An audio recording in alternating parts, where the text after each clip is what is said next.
Hey. Hey. Hey. Yo. Hey. Hey. Hey. You gonna talk, there. Tim, like we talked about off air? Yeah, no, I'm here. There's news. There's some news and some competition and a friendship to be made. Indeed. So, did you guys see the news about a new competing podcast? I didn't because Bill's- I evidently ignore all your text messages to me. Yeah, you Oh, do. yeah, I think you put us all on mute for the past week. Yeah. But this was a good think one, that- Ricky. Yeah, I think the average of ignored text messages from us is probably at least 32 before Ricky checks in and types something. I laugh, but that's probably pretty accurate. It is accurate. Sometimes we worry about you. I text him on the side like, man, is Ricky okay? You've texted No. me directly. Are you okay? I have. I'm worried about you. Yeah, we do. Never once in my life have I ever met someone who ignores human contact so much.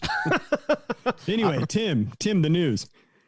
Yeah, so here we are minding our own business, trying to prep for our show this week. And I hear that Bill Simmons is starting a podcast about cards. What? Not technically Bill Simmons, but The Ringer has decided to bring on two guys by the name of Mike Geo and Jesse Gibson. And they're going to start a podcast called Sports Cards Nonsense. Every Tuesday and Friday, just like that. I did see this. Is the Ringer Network, is that Bill Simmons' network? Yeah, Oh. this whole like social media conglomerate, whatever you want to call it, Well, mega network that he started after ESPN. What the hell, Bill? Exactly. We're your guys. We've got to go back to the future, guys. Hey, And this that is where nonsense the up there. opportunity comes in. This is where we extend the invitation. Bill's just getting his foot in the door in this podcast world. True. We could show him a Bill thing He or should be two. interviewing us. That's right. Other way around. Pack of Maniacs, Back to the Future fans, reach out to Bill. Let's get him on the show. And if you could do us a favor and politely ask Mr. Simmons, like for example, say, Yes. Mr. Simmons, why haven't you had the fine gentleman of the Pack to the Future on your show yet? Or vice versa. Why haven't you Ricky, come he's on coming theirs? our show. Why haven't you come on their show? Damn it. So, guys, you have a job for this week. And Ricky, I would put you in charge of something like this to try and orchestrate it. But seeing that you did not log into Twitter last week, as the bet that Tim and I made said you would, Ricky, you are no longer in charge of this. There's an Adam. Oh, it's a 101.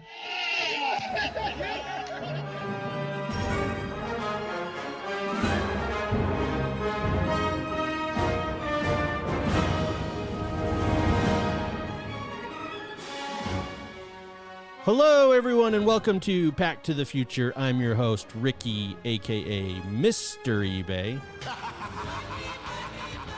And I'm joined by my co-host and partner in crime, Dr. Chad. Someone call for a doctor? How you doing, buddy? And we're joined, as always, by the great, the energetic, Dr. Tim. Here we go, baby. Prepare to be underwhelmed. Well, we've got an awesome show for you guys tonight. We are dealing with market corrections, New Year's resolutions, and we're going to break down some product in all four of the major sports and see how championships impact their prices. But guys, I think we should start with our hobby goals, our New Year's resolutions, if you will, for 2021 in the hobby. Yeah, I like that. You know, we're a few weeks late, but that's okay. Gave us time to mentally prepare, get our goals lined up, and let's set some goals that we're going to break here for the next year. Yeah, we gave you... Oh, no breaking. I did throw that out there to see your reaction, Tim. Timmy, what are your goals for the hobby this year? I definitely decided to set a couple. I've been so unfocused and amotivated the last couple months after PSA just completely derailed my motivation and happiness for the hobby. Grading and flipping was super gratifying while it worked for about 2 months, and now we're just stuck waiting. And so while I was waiting, I realized that I'm losing interest in ultra modern cards and they really just don't bring a whole lot of meaning to me aside from the practicality of subbing and grading and flipping. I was looking through my little box of cards and really lamented the fact that I don't have my PSA 9 Jordan rookie card anymore, as they're totally skyrocketing in the background and becoming entirely unobtainable. But I decided that I need to swallow my pride and at some point just buy another Jordan rookie card. It's not going to be a 9, might be a 1, might be an authentic, but I need to pair that with a sticker, and I need to get those back in my collection. Otherwise, I should not call myself a basketball collector or a Bulls fan. All right. Some of us would be very happy to have cards that are authentic. So don't poke fun at the authentic ones. I'd give anything for my Kobe to be authentic. That's true. But Tim, you also made a good point. You're not a patient person, especially when it comes to cards. And I think a lot of our listeners, I'm in that same boat, but a lot of us fall into that category. And that's why it's important to perhaps adjust your goals so that you can still have fun with doing this stuff so you don't get discouraged. Right. We've got a lot of conversations that we don't bring up on the air with being frustrated about submissions or whatever it may be. And that's what spurred this particular topic, was Tim saying that he needed to have a goal because he was getting in a little bit of a rut. So just wanted to give that background kind of before we dive in further. But Tim, go for gold, man. Get the PSA 10. You can do it. Yeah, PSA 10. I've seen you on some heaters. Yeah. Raz heaters, and you never leave the table when you're on a heater. No, you don't. Yeah, what happened to the Tim that we used to know? That's not who's sitting in front of us right now. PSA 9? Get out of here. Yeah. I've seen you throw them in garbage disposals for less. I have seen you with a picture at a blackjack table in Las Vegas with a stack full of bills taller than I am in front of it. That man didn't say, hey, I'm going to aim for mediocrity. Tim, you go for it. You had to leave a Vegas casino with one of those briefcases with the handcuffs to it. And 2 bodyguards next to you. Oh, this is a true story, people. We're not making this up, and someday you'll hear it. It was one of those Bernie Sanders manila envelopes tucked away in my new 2-piece suit. So what else? What are your other goals for this year, buddy? I just want my Luis Roberts back so I can jettison them all and just be done. I just want to sell them all off. Why? But it'll actually probably work out well. You know, I mean, the fact that they're still in the research phase, by the time they roll around to a 45-day grading period, which is really probably 60 days or 90 days, it'll be the All-Star break. So he'll be putting up his juicy stats. I'll be able to sell at a perfect time and move on with my life and onto an actual collection again. So why is your goal to get rid of Robert? I mean, you've talked on this podcast multiple times about how great he is and how great he's going to be. And I buy into some of it. And so do a lot of people. Mm-hmm. And so what's the point of getting them back to immediately sell them? To be able to move on to something else. I mean, like, I won't sell all of them, but I don't need 140 PSA 8 Luis Roberts. Is that how many you have in grading? I sent off 140. They're stuck in limbo right now. And they all came. That's why I'm so angry. Oh my God. At yourself or who? Everybody. At the postman for delivering them to you? Yeah. They were like $400 a piece as a PSA 10 at their peak during the season. I should have just sent them all 5-day and I would have been able to cash them all out. Yeah. What, I just want to replay one of Tim's statements just a minute ago, but I'm going to change it just slightly to make my point. What if Tim had told you, I don't need 140 Michael Jordan Fleer rookie PSA 8s? Mm-hmm. I think that you're missing the boat here, buddy. I keep using the word buddy. I don't know what the hell that's about, but it's better than it is slightly condescending as well. I don't mean it. It is such an insulting thing. Hey, to bud. Say. Yeah. Hey, buddy. I expect that out of Chaz. But Tim, I think that if you really believe this guy's is going to be as great as we say, why aren't you holding on to a stack of those things? Yep. Because PSA is doing that for me right now. Ricky, we're not talking logic here. But I mean, we can bust chops as friends aside. However, Tim, if that's your goal to get rid of these, then it's important to set goals and follow through with those goals, even if Ricky and I don't agree with them. That's the thing, right? Like you take profits where you can. Just like my Luca optics. If I'd be sitting on those right now, I'd be sitting on a lot more money. But I still made like 4 times the money I put into them originally, so I was happy with it. So okay, so hold on. I've got an idea. Here's what we're gonna do. Your 140 Luis Robert cards. Let's get a group of listeners and let's get a bunch of people to buy in for a partial ownership of all of these cards. And all of us as a community can watch it appreciate over time and hold it over Tim's head. yeah. And I will own 0 shares. Yes. Exactly. No, we need to buy one of Tim's cards. Or 3 or 4, and then we'll let the listeners invest to Chad and I's cards. Tim can have no part of this if this is going to work well. Do I get a kickback? Like, do I get at least a? Because you're selling it. You get misery. 1%. You can 1%. watch our basket full of Luis Robert cards, like I bought in the basket of Kawhi Leonard Prism PSA 10s. He'll sit above my shoulder every show, and we can have a little ticker that shows what the current value is.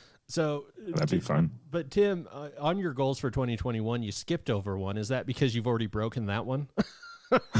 No, because I don't have it in hand to be able to sell either. So. That's a very good thing. No, so Mr. Brady, who has made it to another Super Bowl with the Tampa Bay Buccaneers, his autograph out of 5 from Immaculate Football this year is also stuck off in the abyss, but the goal is to hang on to GOATs, so greatest players of any sport, any card. I just need to not sell those anymore. Yeah, Tim, I love you, but your business plan is yeah, well, I'm editing, so you sell stuff so quickly that you don't even give it a second to appreciate. Tim gives a lot of great advice with cards. Right. That's one that I completely threw out the window from you, Tim, is selling. But it's okay because we just do it differently. Not because it's bad, it's just different. I agree with Ricky on this. And it's not that it's not that you're not successful. It's that you can be way more successful if you just waited a second. Yeah, by a factor of 10, I basically shot myself in the dick like over and over and over again. So. But hey, our listeners enjoy it, and so do we. So we appreciate it. Yeah, I'm a cautionary tale of exactly what not to do when it comes to letting your cards appreciate. So no, your answer is supposed to be, Tim, you're welcome. Oh yeah. Because you are sacrificing for our entertainment. But Tim, let's go back to Luis Robert. Say 100 of those come back 10s, which given your stats is highly unlikely. But let's say 100 come back as 10s. Those cards are selling for $150 a pop right now. What grade of Jordan could that get you? It could get you there. It could get you a Jordan, right? Add a couple of zeros on there. Right, it's $1,500, $15,000. That can get you a little something. PSA 8, PSA 7, probably a PSA 7 by the time. I bet it could buy into some sick razzes too. But either way, just a thought. No more razzing. I'm done. Listeners, please go back to the funeral episode dated summer of 2020. Yeah. But Tim, those are some pretty good goals. I think a Jordan rookie card would be pretty amazing. And right now you say it's unattainable. What's it going to be a year from now? It's going to be higher than what we're recording now. So now's the time to go get it. Mm-hmm. Yeah. And don't let that Tom Brady go. Yep. Well, guys, I have similar goals to Tim. I think that the market is, and we're going to touch on the market corrections in the next segment, but the market is still so out of control that I can't afford new product. Boxes of cards. We're buying packs when we're buying. So that's kind of driven me away, and I'm finding myself increasingly fascinated with the junk box era cards, and I do increase the junk box era up until like, I don't know, in the 2000s, early 2000s. So it that may not be what traditional hobbyists refer to as the junk box or junk wax era, but I'm getting more into those. I'm looking at some of the older like basketball that we did for the Christmas show. Was a ton of fun. I got myself a box of that. I've been chasing some older stuff, and I'm trying to find, the product where you're going to find some relatively either cool or valuable cards in that set. So really notable players that mean a lot to me, or cards that are just include a rookie card of a player that's so hot that you potentially could sell it if it did grade well. The other thing I'm trying to get into more is join the two of you in prospecting more for cards to grade and resell. But what I'm doing with a twist on that is I've actually gone back in and I have a big old box of cards that I either have listed on eBay or about to list. And I think I'm going to start with those first and see which one of those are gradable. Why not? I mean, I've got it here. I keep it on eBay if they're not gradable in my mind. But so I think that's going to be my goal, is to kind of increase some of that. And prospecting makes me nervous, but you guys have had so much fun with it that I really want to join in. Sorry, I'm just rattling these off. Tim, go ahead, man. I don't know. I was just encouraging Ricky. Yeah. Because, I mean, like baseball prospects, you just like kept at arm's length for a long time and just kind of threw them back in your junk box. Yeah. Even for your own team, like the Tigers, right? I was really proud of you when I gave you some Riley Green cards, right? And you were like, oh, hey, I know who that guy is. I'm not going to say which team he's on because a lot of the listeners out there probably have no idea who I just talked about. So that's the fun of prospecting. Yeah. No, it has been fun. I still have some of those cards that you've sent me just saved, waiting to see what will happen with them. You don't know where they are, but that's fine. But hey, Ricky, you said something that I think really I would promote as a goal for you. And I do this a ton, and I know Tim does it as well. And it's very fun and it's very lucrative as far as cash comes in. Take those cards, go through every single one of them and look at them and see if they're gradable. Because number one, it's fun to look at cards. Yep. Number two, Yeah. if you sell a card that has potential to be a PSA 10 and you're trying to make money, you're throwing away money. You just are. Exponentially. So I'm going to pause here. So for every listener that's going to come get mad at me for that statement this week, if you can look at these cards and look them over and feel good about it, and you have $20 or $30 to spare, and you don't mind that it's going to be gone for 9 months, and you feel good about the player, then there's a potential to make money. So I've learned not to state opinions as absolutes, and that's how I'm making that caveat. And then number three, sell the rest of the cards. Either sell them yourself or send them to consignment. And it's really fun to watch those things on eBay too, right? Yeah. So it's a ton of fun. Mm-hmm. You're going to make money off it, and you're going to enjoy your cards too. Yeah, no, that's great advice. And I'm really excited to start beginning that process. Additionally, and this kind of goes back to my first goal and I totally overshot my line. I'm going back to the future. I'm finding I'm trying to establish kind of your must-haves for a serious collector. And what I mean by that is I think every serious collector in the hobby has at least a rookie card of their favorite player or two. They've got just a couple of those special, and they tend to be rookies. So I'm finding my favorite players, starting obviously with Barry Sanders, and going to work my way around to the different sports. And my goal is to get highly graded rookie cards of each of them for display. As it stands right now, Barry Sanders, I think arguably has 2 rookie cards that are most well known. One of mine I was given by my younger brother when we were kids, and it's I don't know if you remember, Chad. We went in when Beckett was accepting submissions. This was probably a year ago, and I brought in my first time ever, and I brought in this Barry Sanders rookie, and our local card shop owner laughed me out of the building. Yeah, because she did. it had faded so much, and you couldn't tell, but when she showed me an original, you could tell how bad it was faded. So that's all I've got. In fact, my gift in Secret Santa, I gifted a Barry Sanders rookie that I don't have. So it's time I go get one of those bad boys. Yeah, that's a good goal. I like that. Yeah, that's a really good one.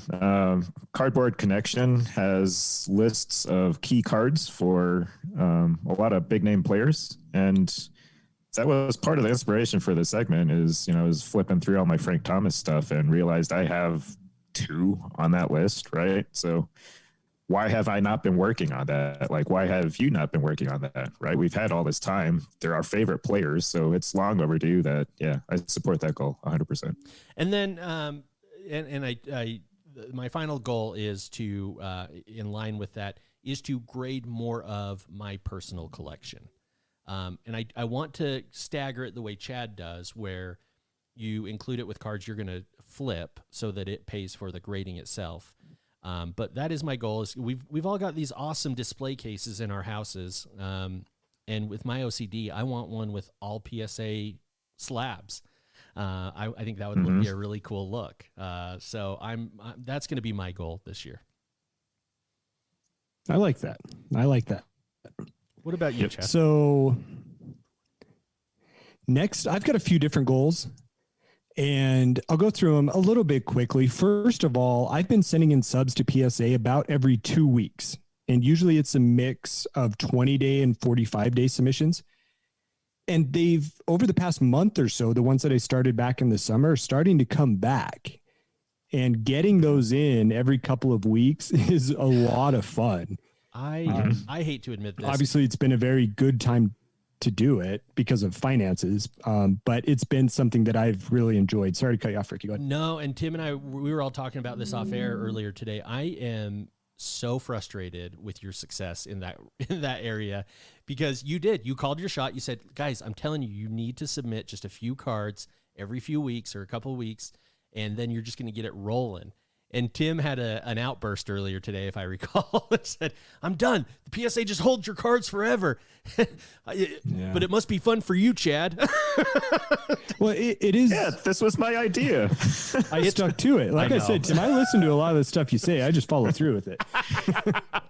But there are times when it's frustrating, right? Like there are cards sitting there now that I really wish I had right now to either sit in my office and look at and enjoy, or to sell, and they're not back yet. But when those cards come back and I sell some of them, it does help continue to fuel what I can buy and what I can collect for myself. So pretty much after that initial wave, that's helped support the hobby for me. So it works out, and that's been a lot of fun. So continuing to do that. Plus, you get to sit down and look at the cards and see what condition they're in. You kind of guess and you make notes of it, and then you come back to it and then come back and see what you got right or wrong. So that's been a lot of fun. No, that's super cool. So that's goal number 1. Next 2 goals, 92-93 basketball was really the big year that I got into collecting, and Shaquille O'Neal was really the big draw at that time. And I want to collect this year every card in Shaq's rookie year, I think, in a PSA 9 or 10. I think the Beam team might be a tough one financially. I haven't looked at it recently. It is. I think that one could be a tough one, but a lot of the base rookie cards I already have, and they're often grading. And so I may not have 10s of all of them, but I'd like to get them slabbed just to look kind of uniform and put them in one single row or 2 rows in my display case. I think that would look pretty cool. Damn. And you could do it for a reasonable price, I think, because I think most of them are off at PSA right now that I have. I want to steal every single one of your goals. These are fantastic. We'll do it, man. Yeah, let's do a Shaq. Let's do it together. And then lastly, and I've been thinking about this for quite some time and I just haven't put it together. The 90s, especially the early 90s, were my prime time of collecting, of growing up. And so I want to create like a top 10 insert list. Ricky, you and I talked about this really at the beginning of this podcast. At the time the podcast was born, that I love inserts. And I've just always loved them. I still do. And so I want to go back and find some of those ones that either I hit and traded away, or that I've never been able to own, and go back and get them. Yeah. I love it. So that has been a goal of mine. I haven't created that list. So I want to create that list first, and then we'll see about acquiring those. So those are our goals. And when you do create that list, you should definitely let us know so we can share that with the listeners. I think that would be a very interesting list to see. And we can wait until you've acquired a few of the cards if you want. But yeah, we may have to go reach out to Chris and Christina of House of Jordans. I think they probably own quite a few of those, because a lot of them are Jordans, right? Like the Jordans look really good in the 90s. Oh, yeah. Oh, yeah. And so I may need to see if they need a kidney or something I can give them to get some of those cards. All right. Well, when we come back, we are going to jump into a potential market correction for the hobby. We'll be right back after this. Join the Pack to the Future DocShot Marketplace, where you can relive great moments in doctor's office history. Try our lower tiered price. So, Chaz, it looks like your blood pressure is a little high today at 138/98. You really need to stop drinking those energy drinks. Oh, all right, bro. Thanks, Doc. Or get in at one of our top tiers. So, Chaz, your results are back, and it appears you have chlamydia and gonorrhea and herpes. Bro. Well, bro, I knew I shouldn't have gotten in so deep with that dirty breaker. Those big old hits they keep flashing around, I just can't help myself. Chaz got to get inside of that. Join today. You never know, you might hit this classic one-of-one moment. Chaz, the paternity results are back, and you are not the father. Yeah! Yeah, bro, there's no time for being a dad. You got to be out there ripping, grinding, investing, baby. I am not the father. Woo! So be sure to join DocShot today. You can join by reaching out to Pack to the Future Podcast on Instagram. Welcome back to Pack to the Future Podcast. Feel free to give us a follow if you haven't on Pack to the Future Podcast on Instagram.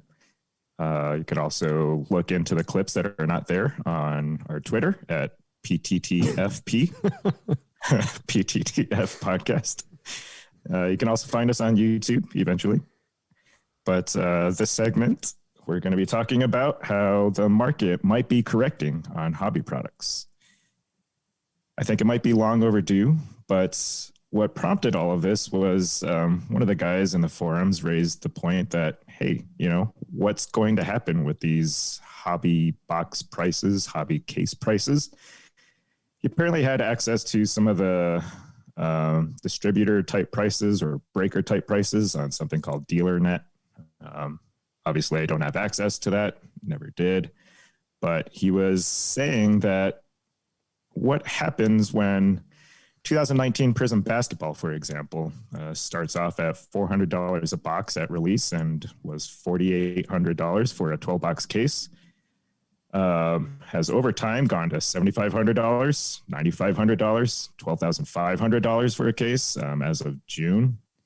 And then now it's up to $4,000 a box. So basically $50,000 a case. Wow. But his question was, so it's been dropping a little bit this season. And he was like, why? Is this a good thing?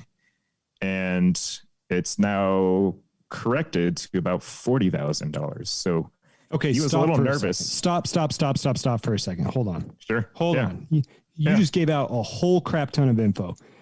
Some commentary. Number one, what forums and what is this breakers.net dark web stuff? And how do you not have an account? And why aren't you telling us what it actually is?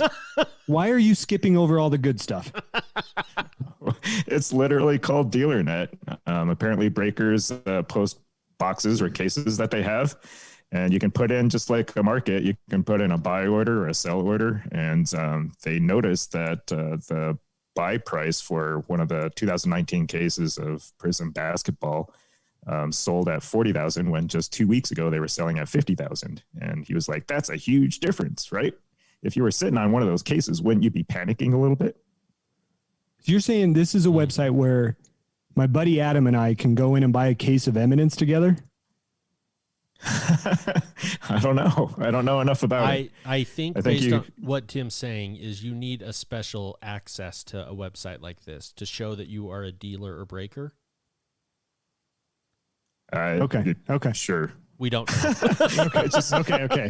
Fair enough. I just picture this super low tech spreadsheet that you can log into and. So I'm trying to make a deal out of something that's not a deal. Correct. Right. Okay. Yeah, Got it. I guess. Okay. Sorry, Tim. If anybody knows more about that, feel free to message. But I'm kind of winging it on that one. So no, I apologize. But yeah. But I mean, that's a big drop off, right? Just in a matter of 2 weeks. The whole thing was, you sit on a case of product, you should be golden. And basketball has been exploding. The hobby has been exploding in price. And maybe it's starting to slow down. Well, and this guy had reached out and said, hey, it sounds like there's a market correction coming. If you have a bunch of this product, it's probably time to sell. You've probably hit your peak, and you're on your way down. Now, we started kind of having an informal conversation about this and what a market correction is. And I realized in that moment that my definition of market correction is probably vastly different than what the correct terminology is. So I just thought we'd have a little bit of a discussion on what we think a market correction would be, and how we think the future of the hobby is going to look. For me, I view a market correction as pricing similar to pre-COVID. And we're not even close to that. And I don't know that a market correction to that degree is necessarily a market correction or a good thing. It is indication that Might be a crash, right? Right. I think at that point I realized that my definition is probably more of a crash than a market correction. And for the hope of, if you're hoping that the hobby stays strong, you're going to want to, while it is frustrating that you can't just go buy boxes and boxes of cards, you're going to maybe want this to not correct so much so that the hobby does stay strong for years to come. Right, because not only are you worried about the price of products, but in a way you do want the price of products to stay up, because then your cards, their value stays up too. Yeah. So I did look up online on Investopedia.com, and they say market correction takes place when 10% or more in the price of a security drops from the peak. And in this scenario, I think you could argue that this may be a market correction. I don't know if it is that, or if it's, we also have to remember that this area is highly volatile. This is a highly volatile market where prices change based on the week, on the day, how players are performing. Chad, what were you thinking? Okay. So sorry. I think I was so caught up in trying to buy a case of Eminence. Did you say this was just one product that dropped down in price? Or were there multiple products that dropped during this time? There were multiple. He gave an example with also Prism Football that had dropped. That one dropped from 27,000 to 17,000 per case. That's a big drop. And he also talked about, I want to say National Treasures. Yeah, National Treasures had dropped from 9,000 to about 6,500. Okay. I'm sorry. I wasn't being a good listener. So one thing that we talked about in the first segment, you got to have patience, man. Things aren't always just going to go up and up and up and up forever. It's not going to happen. A market correction, well, sure, maybe for a short period of time. The definition of it, I don't know. So I could just be butchering this. So I'm just going to say, sure, maybe it dipped for a short period of time, but give it time. Be patient. These things are going to keep going back up.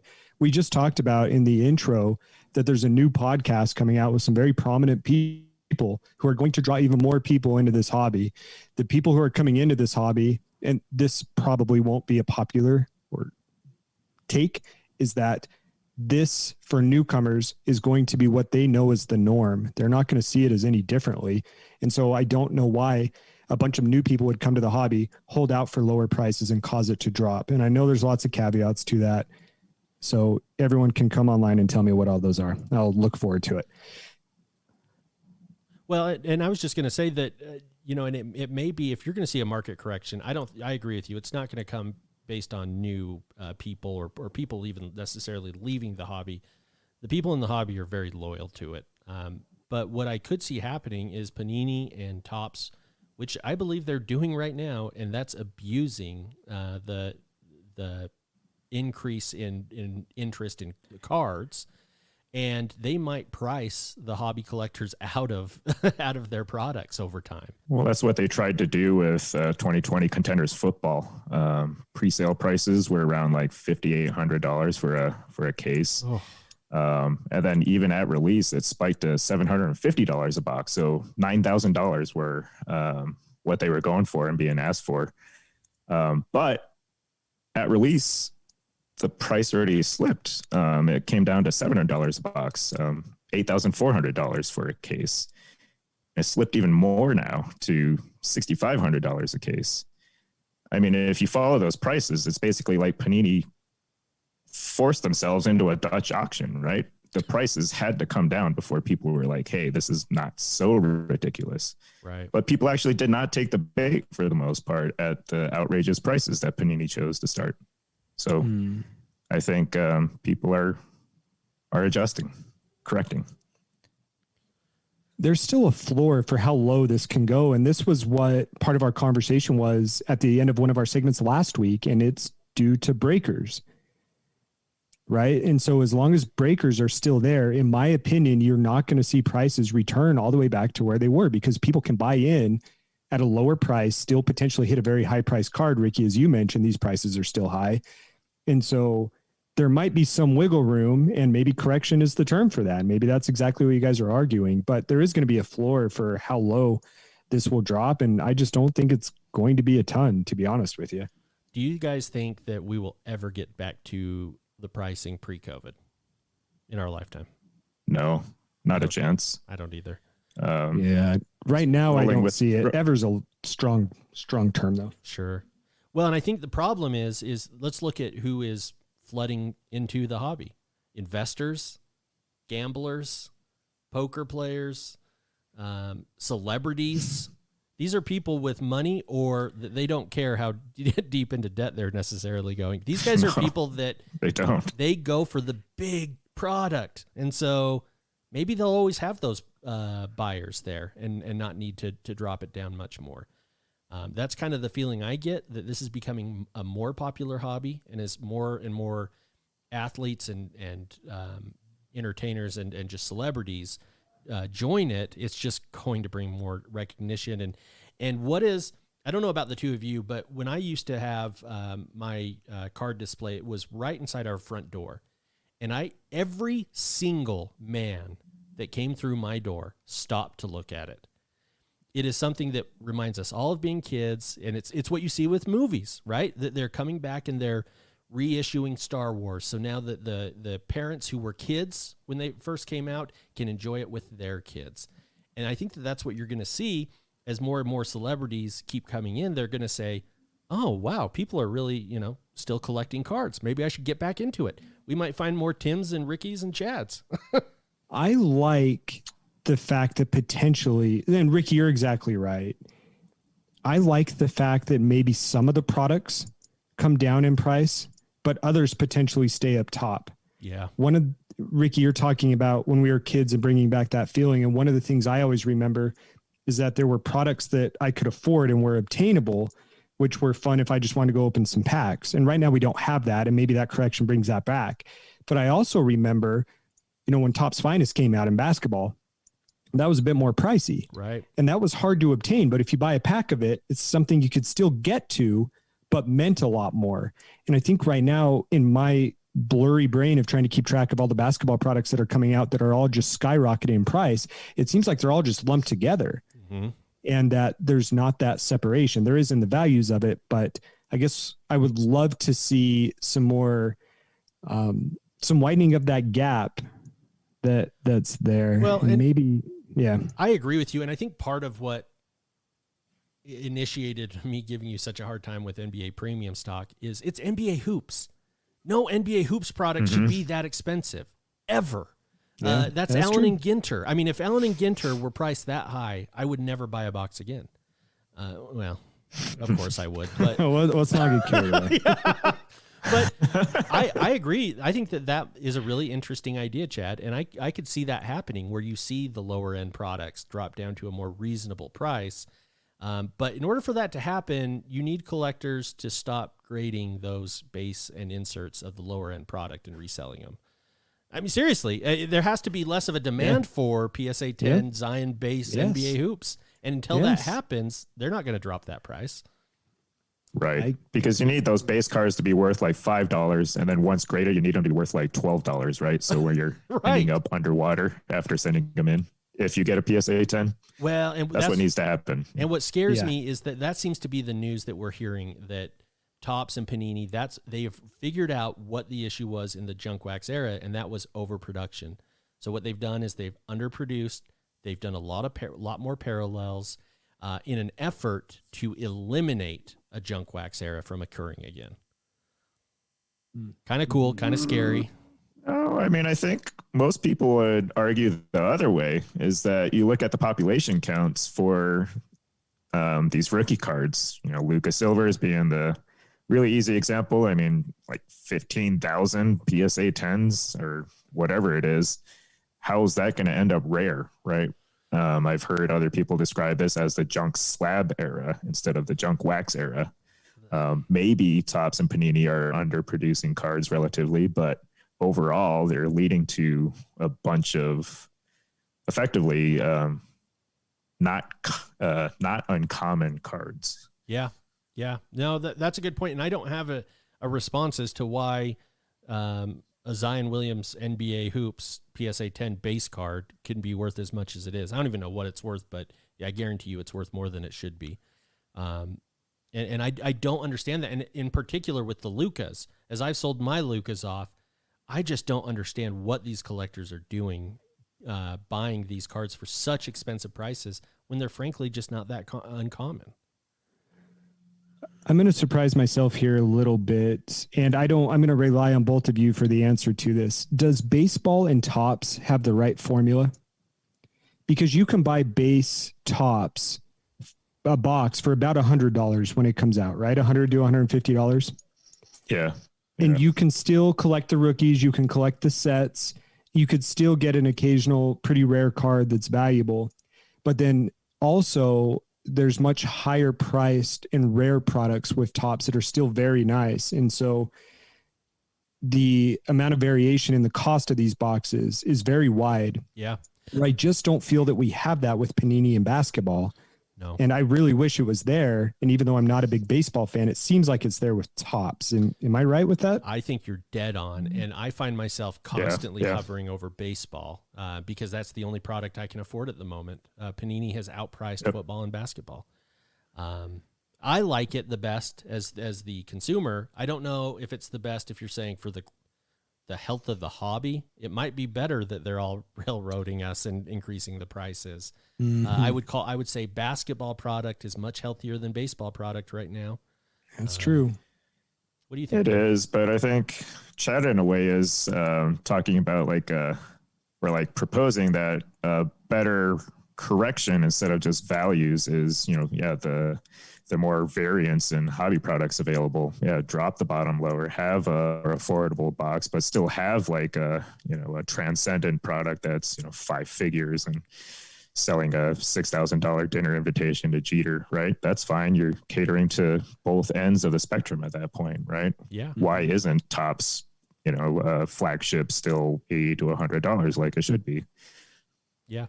No, great points. Well, I don't know what'll happen, but if you guys listening at home have any opinions on this, reach out to us at Back to the Future Podcast on Instagram. Guys, when we come back, we're going to talk about how winning a championship impacts the price of star players' cards. We'll be right back after this. Order. All right, let's take attendance for this meeting. Nat? Oh, yep. Yeah, I'm here. Sorry, I'm just writing another check. You guys need another check? I got more money for you. Here you go. Steve? Oh, sorry. Present. Yeah, how do I get my GMs to quit sending me dick pics? And okay, let's just skip attendance and jump into it. Today is our quarterly board meeting, and we have one agenda topic. You all know what it is.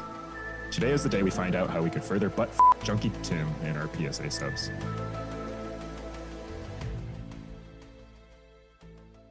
All right, everyone, welcome back to our final segment. And of course, we saved the best for last.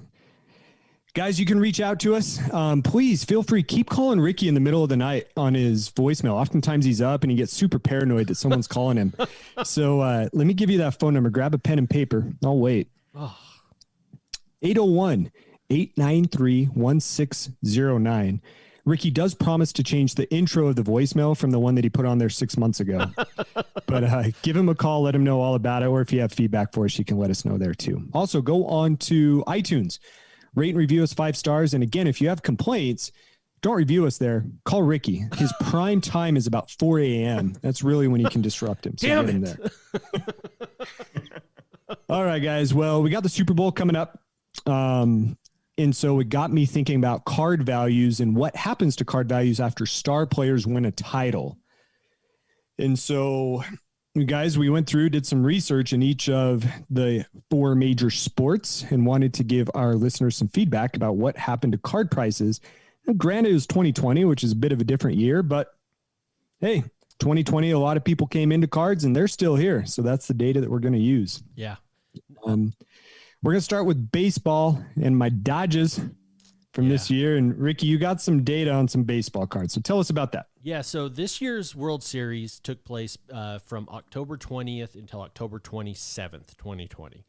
Now, during that period of time, towards the beginning, on October 21st, Mookie Betts' 2014 Topps update, graded as a PSA 10, was selling for $503. So at the very beginning of the World Series, it was selling for $503.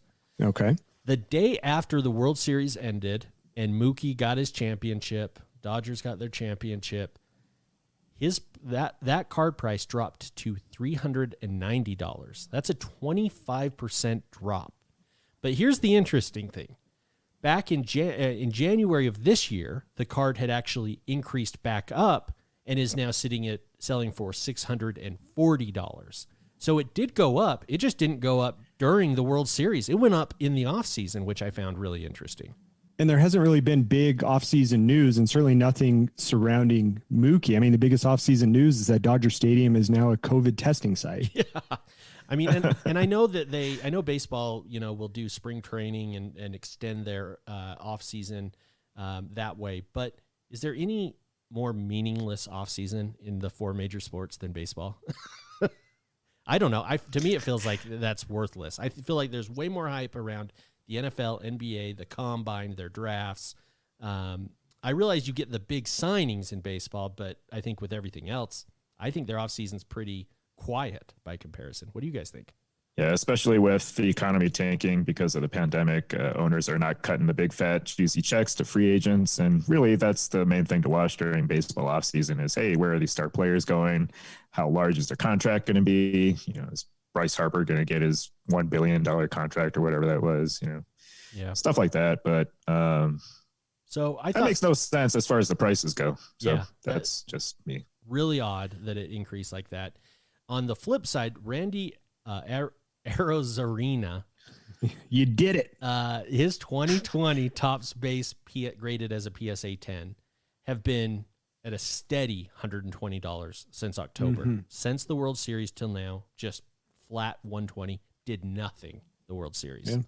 So I thought that was kind of interesting that it really didn't seem to be impacting. I mean, and especially with baseball, you would think the World Series, it's the oldest sport. It really is where cards came from, is from baseball. And so you would think that the most diehard hobby collectors are still there, but evidently not. Yeah, the timing is so bizarre, especially with the Dodgers, with a huge fan base, myself included.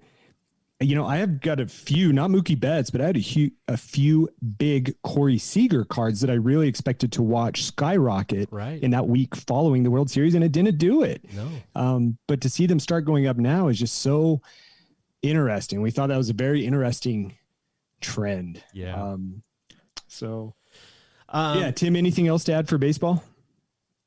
No, so I heard some chatter about Mookie Betts. People are really trying to push the fact that he's way underrated. His card values really, I think in some people's opinions, should be right there behind Mike Trout's, right? You look at their WARs and their stats, there's zero reason why Mookie Betts' card values are way lower than they should be. I mean, he came from a big market, went to a big market, star player, did well in the World Series.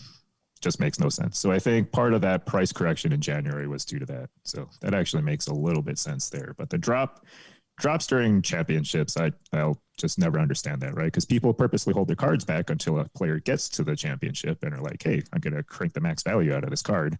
Yeah. And then instead it tanks. Yeah. Now, moving on to hockey, Tim, you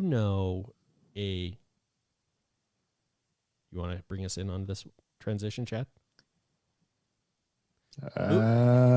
Hockey is played on ice. Thank you. Oh, that's fine. So during the Stanley Cup, I guess then. So Tampa Bay Lightning. Well, hold on, Tim. I'm going to interject.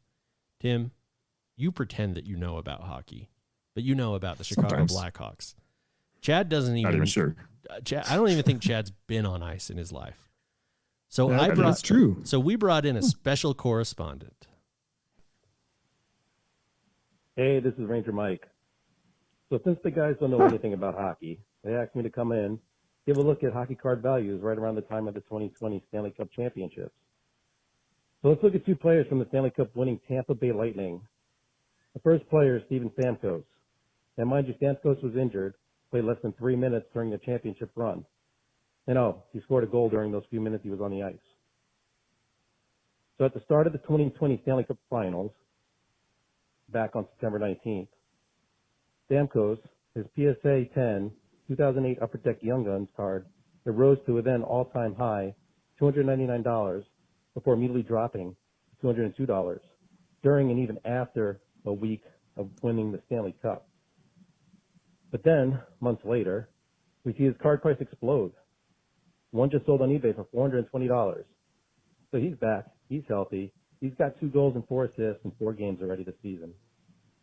Now the next player is Stanley Cup MVP Victor Hedman in his PSA 10 2009-2010 Upper Deck Young Guns. Here we again see the prices jump at the time of the Stanley Cup and then immediately drop after winning the Cup, and then exploding months later when currently coincides with the start of the season. So on September 1st, his card sold for $100. On September 28th, which happened to be the day the Stanley Cup was won, it jumped up to $264.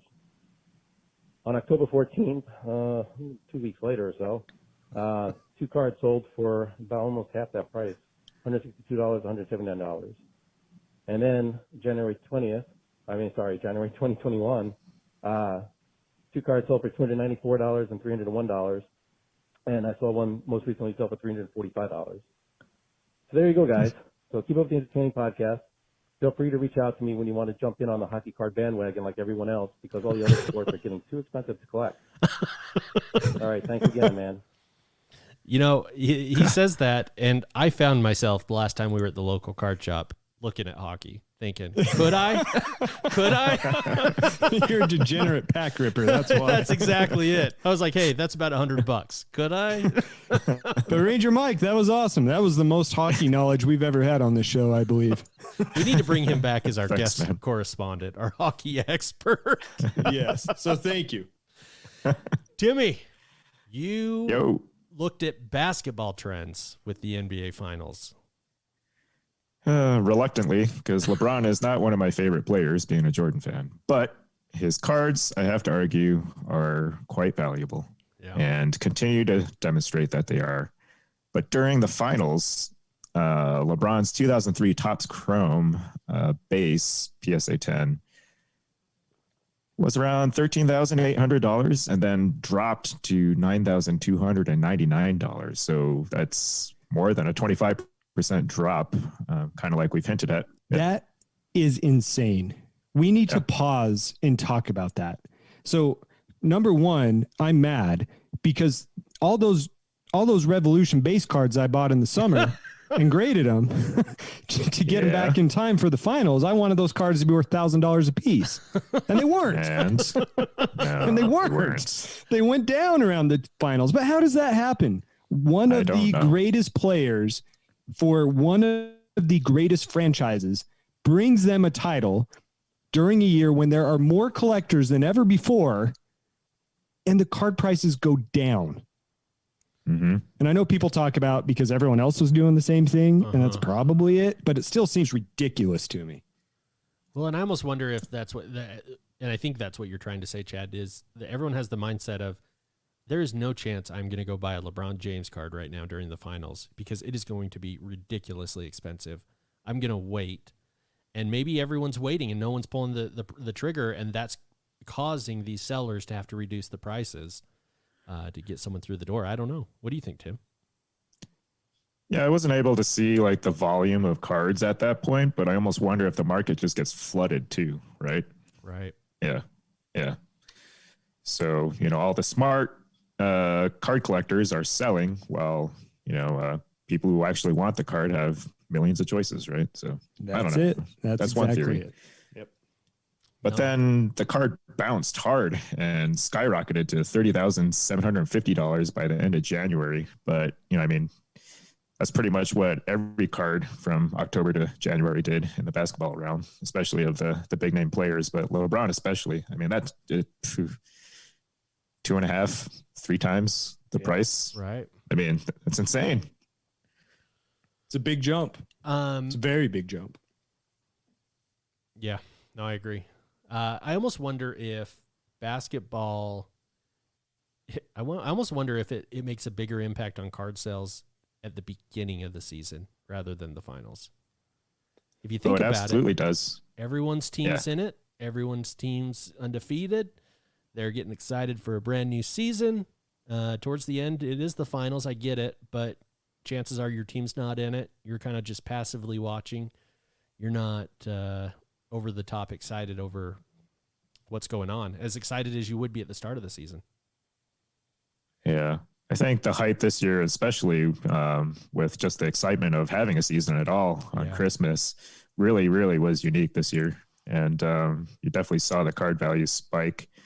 On the flip side of that, Jimmy Butler, he got a ton of great, publicity this, last season. During the offseason, everybody was like, hey, you can suddenly become a megastar. His card value certainly didn't reflect that. Definitely didn't do what LeBron's did. And so, back in October, we're looking at $680 for his 2012 Prism rookie.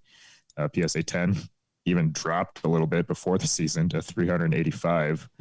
And then during the finals, recently, he's around $500. So he just, his card values are in a different league, kind of in the G League.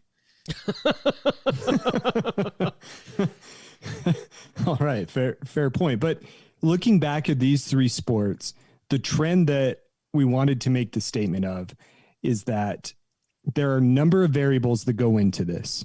Ricky, you brought up a great one. Perhaps it's the hype of starting the season. However, in all 3 sports, a star player on the title winning teams cards slightly dipped after they won, but a couple of months later, they jumped up. Is it causative as a result of winning a title? We don't know.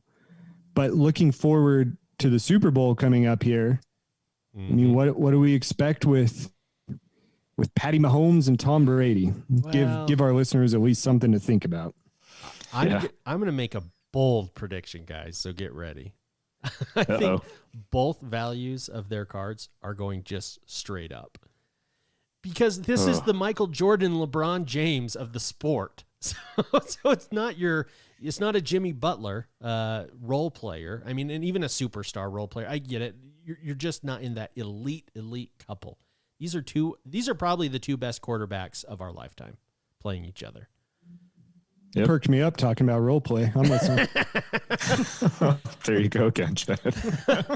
So I'm predicting they're going to go up. I'm going to ignore the data, and I'm saying straight to the top. That is bold because I think Mahomes' cards did take a dip last year. No.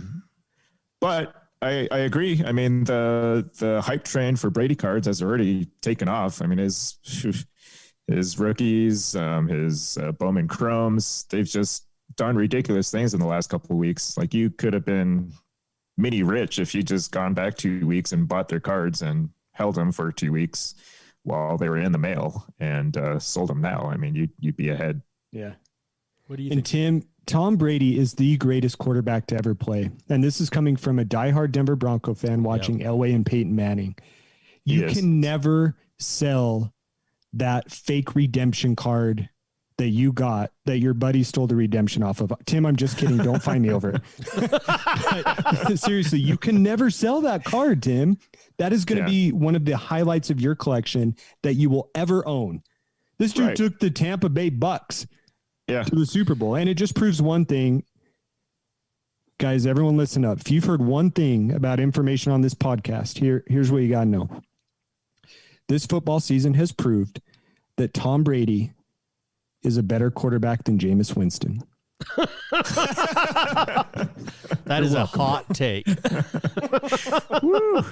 Let me digest that one for a little bit. I think in order to help Tim with his goals, and Chad and you and I with our frustrations, if Tim sells that Tom Brady, he sells his ass right off this show. Yeah. Yes. Yes. Yes. I see how it is. Yes. You cannot. That's how strongly we feel about only this. because this we one love you. you. Can't let go of. Yes. It's because we care about you, Tim. Well, that car's not going to be worth 5 or 6 figures, so you're safe. So, What's the update on that card? I haven't heard anything. I'm going to guess that it's going to be a while until he signs, but hopefully this offseason. I have to imagine he'll sign it.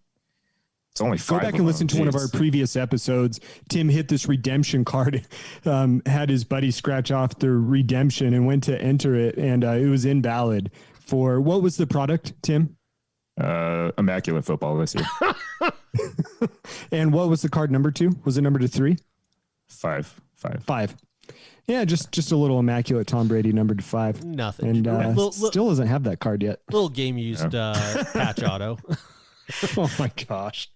No big deal. It's crazy what he's done, right? You know, you saw the memes this week about Tom Brady and his NFC championship appearances. Yeah. 1 in 1 season, and Rodgers, Matt Ryan, Breeze, all had 12, 13, 14 appearances with only 1 win. So Yeah, exactly. That's Brady for you. It's pretty Tim, nice. I will pay you to let me take a photo with that card. Yeah. Okay. Yes, you can't ever sell Especially that if he card. wins especially if he wins the Super Bowl this year. Oh gosh, could you imagine? Oh, I think he will. I'm going to lose it if he does. Because that's just not fair. That is not fair. As a Lions fan, our quarterback doesn't want to play for our team. The Lions have retired the best running back, wide receiver, and now our quarterback's quitting. Don't worry, though. We hired a great coach. We hired our old tight end. I wish people could see you right now. Oh my god. He's never called an offensive or defensive play. All right, that's all. Man, poor Matt Stafford. Oh man. I think I'm gonna have a heart attack and I'm just watching. All right, guys. Well, this has been another really fun show for Chad and Tim. I'm Ricky, the New Year's resolution, wishing all of you a one of one night.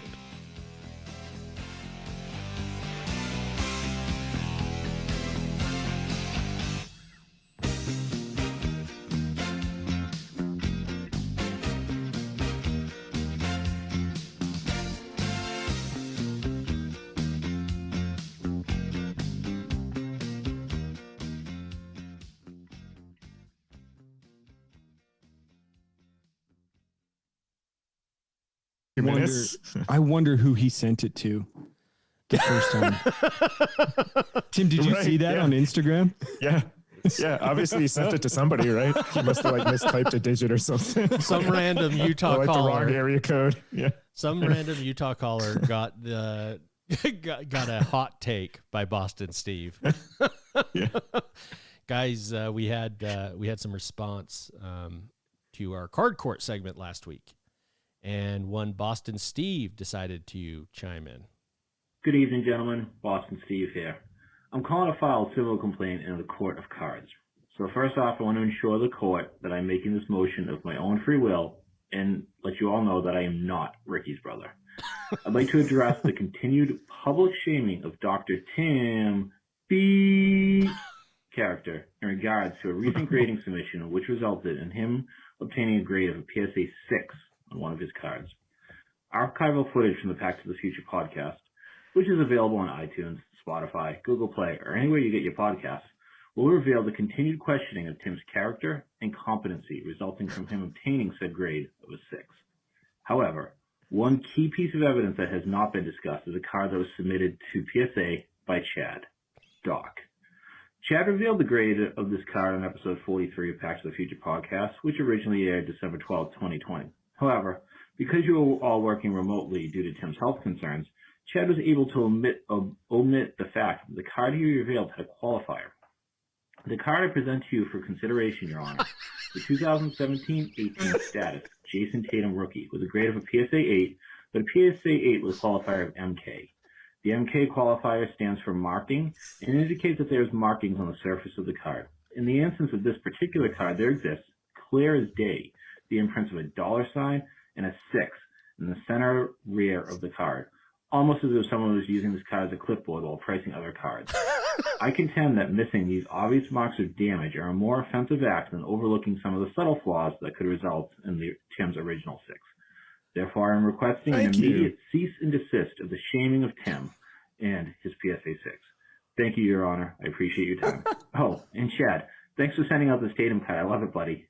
Be well, guys. Take care. I gave him that card for free. You gave it to a rat.